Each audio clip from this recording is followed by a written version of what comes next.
दोस्तों, ये प्रकृति हमें हर समय कुछ न कुछ सिखाती है। हमारी आंखों के सामने जो घटनाएं घट रही हैं, उससे हमें बहुत कुछ सीखने को मिलता है। प्रकृति हर रोज हमें सिखाती है कि अगर लाइफ में आगे बढ़ना है तो जलना पड़ेगा, मेहनत करना पड़ेगा, अपने सुख चैन को त्यागना पड़ेगा। लेकिन अफसोस कि हमने अपनी आंखें बंद कर रखी है। हमारा ध्यान कभी प्रकृति के उन इशारों की तरफ जाता ही नहीं है। आज मैं आपको प्रकृति के एक ऐसे जीव के बारे में बताऊंगा जिससे सीखने को बहुत कुछ है, और उस जीव का नाम है ईगल, बाज। दोस्तों, बाज की उम्र लगभग 70 साल के आसपास की होती है, लेकिन इसकी मृत्यु का समय 40 साल में ही आ जाता है। और इसके पीछे की जो सच्चाई है वो जानकर आपके होश उड़ जाएंगे। जब एक ईगल 40 साल का हो जाता है तो उसके पंख बहुत भारी हो जाते हैं और वो इस कदर वजनी हो जाते हैं कि उसकी छाती से चिपक जाते हैं, जिसके कारण से वो उड़ नहीं पाता है। उसकी चोंच आगे से मुड़ जाती है, बैंड हो जाती है, जिसकी वजह से वो शिकार नहीं कर पाता है। उसके पैर के नाखून जिससे वो झपट्टा मारता है वो टेढ़े हो जाते हैं, शिकार करते करते खराब हो जाते हैं, जिसके कारण से ना तो वो उड़ पाता है और ना ही शिकार कर पाता है। दोस्तों, उस समय बाज के सामने बहुत सी चुनौतियां आकर खड़ी हो जाती हैं। वो हर तरफ से लाचार हो जाता है। उसे उस समय अपनी मौत साफ नजर आने लगती है। ऐसी सिचुएशन जब एक इंसान पर आ जाती है तो हर तरफ से बेकार हो जाता है, अपनी मौत की दुआ मांगने लगता है। वहीं एक बाज अपनी मौत को स्वीकारता तक नहीं है।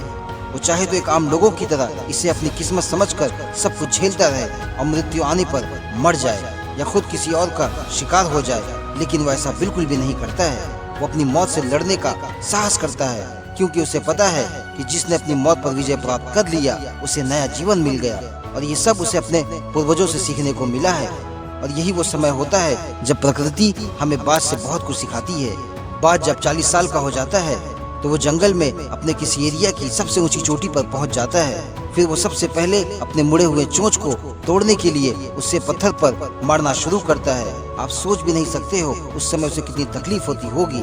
पत्थर पर चोंच मार मार कर उसकी चोंच से खून निकलने लगता है। वो लहूलुहान हो जाता है, लेकिन फिर भी वो अपने लक्ष्य से पीछे नहीं हटता है। उस पीड़ा को, उस दर्द को वो सहता है। दर्द से मर रहा होता है, फिर भी वो अपनी चोंच को पत्थर पर मारते रहता है और मारते मारते अपनी चोंच को तोड़ देता है, क्योंकि उसे पता है ये पुराना जाएगा तभी तो नया आएगा। और उसी तरह से वो अपने पैर के नाखून को चट्टान पर रगड़ता है। चोंच की पीड़ा खत्म भी नहीं हुई रहती है कि पैर के नाखून की पीड़ा शुरू हो जाती है, लेकिन वो फिर भी नहीं रुकता है और अपने नाखून को रगड़ रगड़ कर, घस घस कर उसे तोड़ देता है, नष्ट कर देता है।